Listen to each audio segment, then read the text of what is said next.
n'ime ọhịa uche o nwaanyị ọma onye isi oche otu pati APC na ala Igbo ka mmụta Netawe Yilwata ọ sị na nkwa niile Tinubu kwere ndị Naijiria na o mezuchala ya ọ bụ ihe o kwuru ama m na awata wee bụrụ ya ajụjụ wee bụrụ wee mezubeghị ya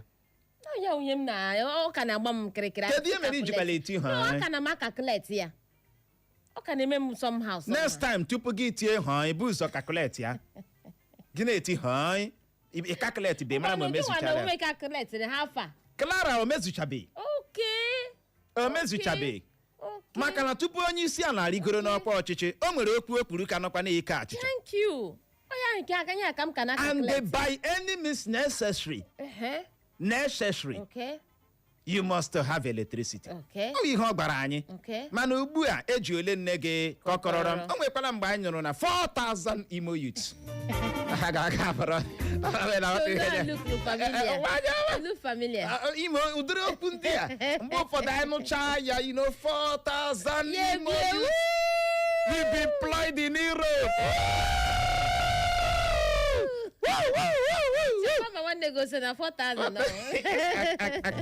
Ịma ụdịrị okwu ndị anyị nụcha akpa ya anyị na-emechakwa ka ya na-aghọta English just to allow everything to slide ka ihe na-agakwa dị ka o kwesịrị ịga mana onwe okwu na-eme 4,000 Imo youth will be employed in Europe and by any means necessary you must have electricity. Eji ole nne gị kakọrọ na agbala ihe a na-enye anyị bụ mmụarị ịma ihe bụ mmụarị ozugbo ị onye ahụ na-akọntrolu anyị weta agbala ahụ ọ dịka onwe obi Chineke. Lara, concentrate on your own. nke be gị ọrị mma ike gara ka ọ dịla anyị la akpụkpọ akụkọ Punch.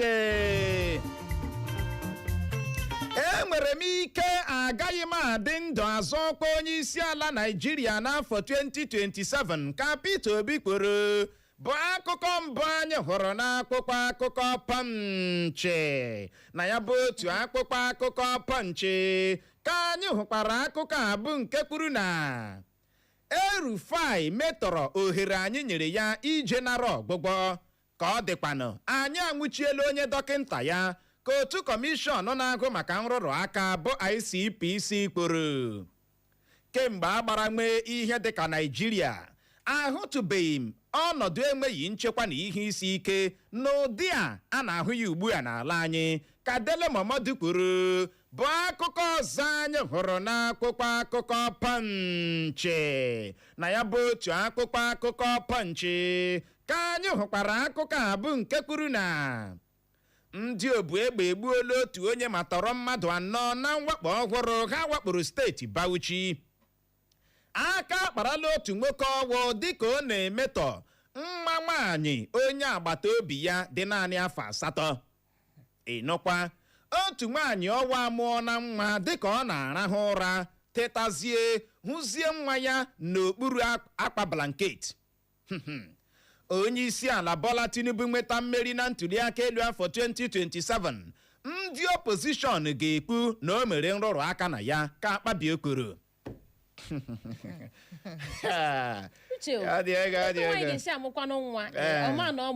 Ihe a mere na mba ndị ọcha, kedu echefuola m ama m ebe ka m leruo akụkọ ahụ anya. Ya ahụ ya na blanket. So onye a ga-awụkwa nwaanyị Hibru ọwa a na-ekwu okwu ya. Ọtụtụ ndị mmadụ wee na-ajụ sị na so that place water rich. Kedu ka o si mụọ nwa ka ka ebe a na-agbụpụ ụkwara. Agụdị onye afọ na-asa so quick. Ya wụrụ otu esi amụ ya na Naịjirịa, mana na onye niile ga-amụzu 300. Wee bịara ya ka ọ dị Igbo mụrụ nze ma ọzọ bụ n'ebe a ka anyị ga-enye ya rịkọm iji nwee ohere je ṅụrụtụ mmiri ma kpacha akpịrị ya bụrụ ma anyị lọghachi anyị eji nwayọọ leba ya anya. Bụ iwu a onye minista na-ahụ maka nchekwa n'ala anyị bụ Christopher Musa nyere ndị agha ala anyị na onwe ka ha si hụ ndị oyi-oha-egwu terrorist na ha gbagbugode ha, na ha gbagbuo ha ozugbo, na ha echekwala mgbe ndị bụ ọga, mgbe ndị ka ha n'ọkwa ga-enye ha iwu si ha ma egene ha gbagbuo, na anya ha chara onye ọbụla bụ terrorist ha gbaragodi ya tatarara mgbatuo ka ekwuwe okwu ya. Anyị wee na-ajụ gị sị, ị chere na ndị agha ala anyị ga-erube isi na nke a? Gịnị ka ị nwere ikwu gbasara nke a? Zibatara anyị ozi na WhatsApp anyị nakwa na Facebook anyị. Ikuku na-enyetụ anyị nsogbu na Facebook, mana anyị lọghachie ya bụ ụdara anyị tanyere eze anyị arazie ya ka ọ dị dadarara, nọrọkwa ebe ahụ agagharịkwala agagharị.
aṅụ n'otu ụbọchị asị nwa m ị na-aṅụ ṅụọ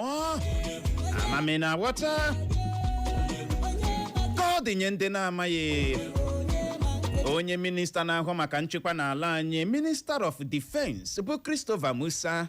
enye na ndị agha ala anyị iwu kpu ọkụ n'ọnụ n'onwe ka ha si hụ ndị oyi-oha-egwu terrorist na ha bugodo ụzọ gbagbuo ha gbagbuo ha ozugbo na ha echekwala mgbe ndị ọga mgbe ndị ka ha n'ọkwa ga-enye ha iwu si ha ma egene gbagbuo n'anya ha chara ala mmadụ onye ahụ egosi nnọọ na ọ bụ onye terrorist ha gbara ya tatara m egene gbatuo ama m na-aghọta ebe anyị na-aga ha gbatugode ya tupu ekpuwe okwu dị ya n'elu na-aghọta ya bụ ihe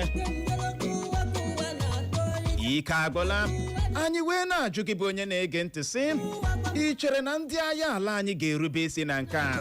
gịnị ka ị nwere ikwu gbasara nke a maka na nke abụghị mbụ ya ndị isi ọrụ nchekwa na-enye iwu kpu ọkụ n'ọnụ otu a chetakwa na onwe n'ọtụtụ mgbe onye inspektọ jeneral ndị uwe ojii ala anyị pụtara na-ekwu na ịhụ ebe ndị uwe ojii na-arụ ọrụ dị aṅa na ịgba aha ama na anyị kpuo ka nke a mekwara ka nke a na-emeghị onye iwu at the end onweghị ihe anyị na-aghọta enweghị ihe anyị na-aghọta maka na ekwuola m ya sị ndị uwe ojii unu ga-eji nwayọ pụta kọrọ anyị nwa ma ị na-ega ndị uwe ojii na-anọ n'okporo ụzọ na-ana ọnọ n'okporo iwu Naijiria si na wee ego nyocha ụgbọala no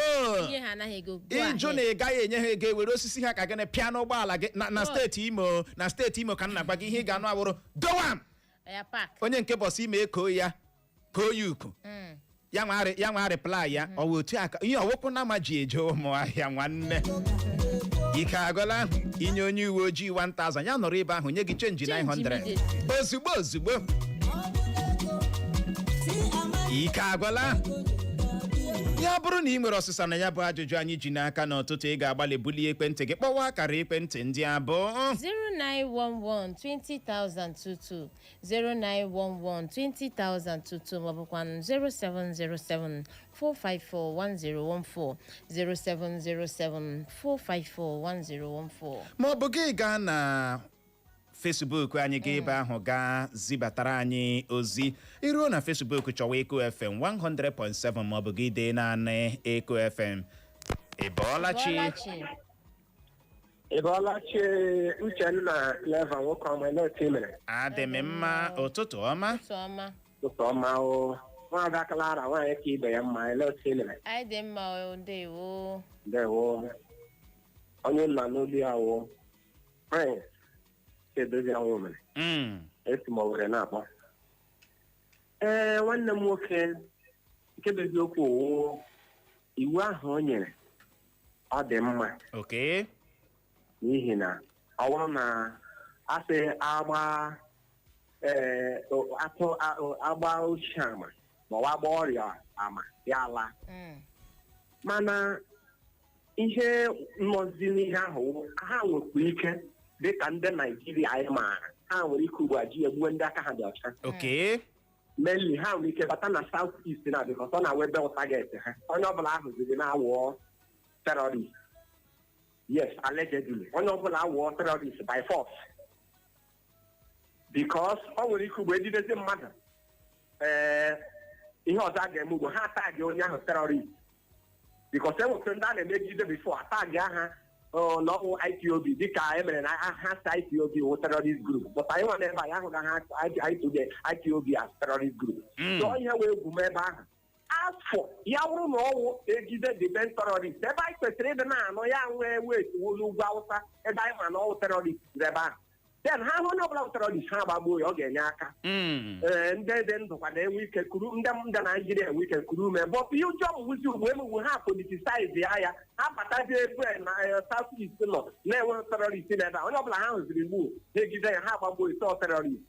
ha biko ha lezie anya tupu ha na-eme ihe ọbụla ha kwesịrị ime ndewo ya gaziere unu ka ndị ọzọ si ọnụ aka nwụkwa Prince Chiedozie ndewo ya gaziere gị na Facebook anyị ozi akala nkụ na nke a si n'aka Daddy Josie Ọgbakọ ọ sị ya bụ okwu onye minista na-ahụ maka nchekwa n'ala anyị kwuru si ahụ ndị oyi-oha-egwu terrorist ndị ọkpa egbe bandit ndị oyi-oha-egwu Boko Haram si gbagbuo ha na ọ bụ gịnị a welcome development ka anyị dobiri ya ebe ahụ ịnọ Daddy Joe anyị ahụ na nke gị Promise Egbim ọ sị ndị agha ngwanụ ha mee the needful site n'irubere ya bụ iwu Christopher Musa nyere gị isi o wee bụrụ ya anyị ahụ na nke gị n'ụtụtụ a tunes and trends ọsọ ụtụtụ ọma my people Uche na Clara ha gị wụ Prince Wale isi abụọ mba ise zibata ozi gị ọ sị ya bụ iwu ịhụrụ nkwa ọbụla ịhụrụ ndị ndu anyị na-ekpe ọ naanị na soshal midia ka ọ na-arụ ọrụ ọ sị Chineke ya zọpụta anyị n'obodo anyị abụ Naijiria anyị ahụ na nke gị Kingsley one day ọsọ Uche na Clara ụtụtụ ọma na Uche n'ime ihe mere o ji ekekarị anyị maka na anyị na-eme ya obiọma ọkwa ị na-aghọta ọ sị gbasara ihe na-eme n'obodo anyị abụ Naijiria na Uche wu n'ike gbọrọ kedu maka ọnọdụ ọkụkọ ahụ isi odorod nekede zibata gị ozi gị o wee bụrụ ya ọkụkọ ahụ Chineke na-emere onwe ya aha ọ na-etoro oyi Clara sị na ọ tụrụla ime mana ekpeghị m maka na kemgbe m nwebatara ya bụ nwa shirishiri ọkụkọ ahụ na ya dị m o nwebeghị oke ọkpa m hụrụ tiri kpụrụkpụrụkpụrụ around aga m anọkwa nga gị esi m na m kwakwara gị agwa ọ dị egwu ka ọ dị ọnwa agala egbule m aha nke adịcha ka sentensị ọnwa agala egbule m Chris ọ sị ihe ndị Naijiria chọrọ n'aka Christopher Musa bụ action ọ bụghị okwu ọnụ na anyị anụjuola ntị Blessing Emmanuel ọsọ ụtụtụ ọma Uche na Clara ya gaziere gị nọ Blessing Emmanuel ya bụ uchere obi gị adakwala ụda na ụtụtụ a ịbọọlachi ya Uche na Clara awụja ezigbo mmadụ olu ya na-ada ụda n'igwe kedu awụja akachi si na-ekwuwa ọkwa ya nke o yichara na oyi awụja na ahụ ị gaghị ata n'anyị gaa n'ihu ị na-akpacha agba ka Christopher Musa nọ na-ahụkwala mmiri ịkpata nụ ji agbalị o ya rịkpa nụ ji pụ ya ọnụ jeruo ọrụ ọ kara tụmanya ma ndeke m ka n'elu bed ise na ike n'oyikwa tuyeta bikos esi na aha awụkwa nga o kachi si na hapụ kene anyị kpuo maka nke gị nwa kedu ihe ị mere ikpe n'ụtụtụ a oke mkpa na gaa n'ihu mgbanụ n'iru wontu azụ ụwa kwesiokwu anyị ahụnaghị minista kwuru aka enweghị okwu wedata ha awụ mbụ ọwụkwa na abụọ ọwụkwa n'ụka ikpeazụ a ga-enye ndịrị ọda but a na mee like she this order bịala from the chief of army staff because ndị military anyị they take orders directly from their superior enyerela nwa order agaghị ele anya azụ in as much as Musa Okwe retired ọkwa Navy Army. But then we are now minister or retire. But I had wished that all chief of army staff nyere order and he may execute sharp. Ngo minister enwere ike yare papa na-ejekwu ya onwe ha ga ana 5B but isiokwu ma wụrụ he na ha ọwụla aga ime iji eliminate ya this is security and everything chimenu ya ya gaziere gị kacha si na ngwa na gbapụ ya ọsọ na Facebook anyị nwaanyị ọma ozi nke si n'aka obi ọsị Uche na Clara ọsị Uche na gị biko gaa lee nwa shishi ọkụkọ a na gị weghachi ebe isi weta ya what do you mean? ọ ga-azụtara m ọkụkọ gbara agba ọkụkọ nwere ihe arụ ọkụkọ dị sharp ndewo obi omediga gwana mgbe ị ga-eweta ya bụ ọkụkọ ndewo na nke a si n'aka Dennis Chinyere ọsọ ụtụtụ ọma Uche na Clara ọsị Uche o tiri okpu n'oke olu si Uche n'ike agwụla ya n'obodo anya na nke a si n'aka obi Chris ọsọ ụtụtụ ọma Uche na Clara ọsị anyị na-agbalị n'ọrụ anyị na-ejisi ike ndewo na nke a si n'aka Daniel Thompson ọsọ ụtụtụ ọma my wonderful people nke a si n'aka nwa amaka Emmanuel Okoko ha ọsọ ụtụtụ ọma my people iwere ogo ozi nke Daddy Joe ndewo ka anyị lọghachi n'ekwentị anyị ịbọọlachi Uchenna na Clever ekelela m ndewo ma akwụkwana m Honorable Pascal from Ishimobu Domenwe Federal College of Law Research ndewo Ishima agba ne yona hemecha Nigeria chala nnagharịta ya n'ikuku na-enye gị nsogbu o bido hụ mgbe o bidoro na nke ya nye m ọda ya na wuzie mgbe ọ wụzi minista ka ọ bịara inyezi ọda ọwụkwana isi ochekwa nna nke o kwesịrị ije appropriate place jenyega the ọda ya eje nọ n'okeshọn nye m ọda agaghị minista ọ si ma onye isi amị ma ndị ma niile ya anọ ihe ewutele gị nọ biko ikuku na-enyetụ gị nsogbu ị bọọla chi ụtụtụ ọma ka ị mere anyị dị mma okwu unu dị na redio ha ndị a enyela ọda ka ahụ terọrist ka agbagbuo o nwere somebody onye buru report na dik FM onye nne na-ekwu Mr. Chibuike nwodo ka m si akpọga sometime ago o nwere mere na amaze ndị sekuriti jidere ndị bandit a ghara at the end of the day a main invite to security men ka ha bịa because na ndị bandit achọga mmadụ atọ achọga before you know it esizie ndị security men from amaze nwekwa ndị gọọmenti mere empower esizie ha ọwụzi mgbe ụmụ nwaanyị bịara abịa ya gawa protest before they are release those people. Now enyela ọda si ije these people then ka agbagbuo ha ya ka these people nọ n'ime ọhịa na-eterrorize. You didn't know that after last 2 weeks a man kidnapped ya na nwunye ya na that same road. A man kidnapped. These people they have been terrorizing Amaze. Yes, ejide these people ejide government eme intervene. Ndị nwanne ha nọcha na police ha nọcha na ihe niile ya mezie Amaze youth now that's even ebe 3 days ago ka ha ji iwe banya n'ime ọhịa gị hụkwa ebe ndị ahụ nọcha rụọ this their hideout n'ime ọhịa. These have been terrorizing us. Yes, if you write government abịa na-akpọba ha ndị ejide gọọmenti a na-edemand na ga-release ha. Who is fooling who? Ọ dị ebe who is fooling who? Biko anyị na-ekwu ihe ahụ ndị mmadụ n'okwu olu anyị anyị ga-agbalaga n'obodo a. You cannot run for them but rather ihe ọbụla ha chọrọ gaghị enye ha ahụ. Ndewo ya gaziri gị nọ nwoke ọma enyi ọha ike agwala nwaanyị ọma. Amaeze a na-ekwu ndị side ọnụ. Amaghị ka aka m nghọta ebe anya bụ Amaeze dị mana ọ nọkwa na ọkpọ steeti Imo. Ike agwala ka ọ dị anya ahụ na ozi gị na WhatsApp anyị Chidera Favor ọsọ ụtụtụ ọma Aunty Clara na Bruche na ịhụrụ nkwa niile a na-ekwe n'ọkwa inven na ashọn na-speak louder karịa okwu nkịtị na n'ihi ya ha banye n'ọrụ ozugbo ya gaziere gị nọ anya ahụ na nke gị ashie egbuchi mụ anya ọsị ọgụ uche ụtụtụ ọma na kedu ka m mere taa na Clara na anya ọma kwa na ihe ndị a niile anyị na-ekwu gbasara ndị uwe ojii na ego ha na-ana na ha na-anakwa ọkada ndị ọkada kwa ikwuo ntakịrị were egbe tụwa gị n'isi ama m na aghọta ikputu asị gị ngwa jee weta particulars gị n'uche na ihe a dị very bad and badable. Ya ihe si ike si ma egene sụnyere ya oyibo ọ dị egbe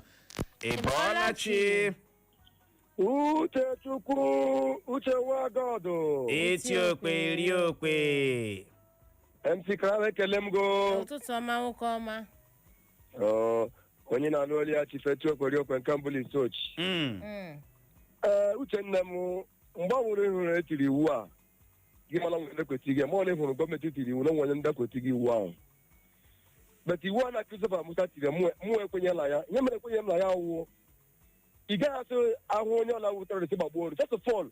ị ga-ahụ mmadụ o nwere ihe akpọ change of bullet gị na mmadụ mega change of bullet gị gbagbuo onye ahụ dị iche na ka ị hụrụ group of people nọ gị gbagbuo ha ahụ terrorist ozu ka agakwa everywhere o nwere ebe akpọta jenu o nwere patara ha ji abịaga nke ugbu a ka ikpeazụ a na ikwu dịke nọbeti bikos ị gagwa m natara na ị ga-apụta gị sịra ahụ ya terọrist gbagbuo onye nwe terọrist a na-ekwu ya ị ga-azụ onye ọbụla hụrụ ime ọhịa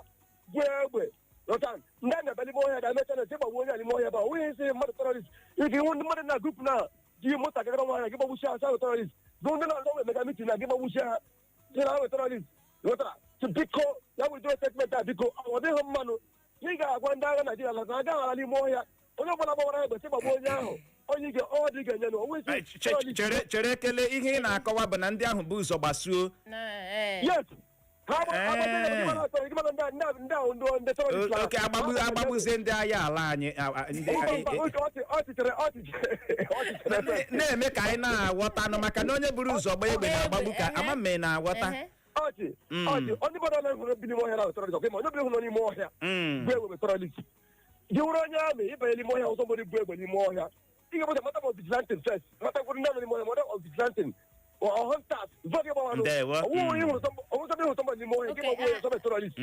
ndewo anyị ghọtara ihe ị na-akọwa bụ na ha lezie anya nke ọma mana nke ikwu na ha chere mgbe e buru ụzọ gbawa egbe ino ịma gị na mmadụ mewe ihe wọrọ nke mbụ na mata first slap for any argument matters ọ na-amata most onye buru ụzọ ka ọ na-akụta ihe o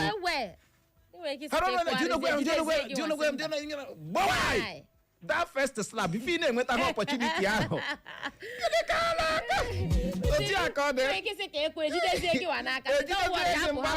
ị ga-adị na-azụ onwe gị sị na ụra nwa amara ma magwarara ya eju gị si ozu ole na ozu ole ọ gara ahụ gị nwee ihu opportunity ahụ n'ihi ya ekpela ka ndị oyi oge egwu terọrist bụ ụzọ gbapụsụ egbe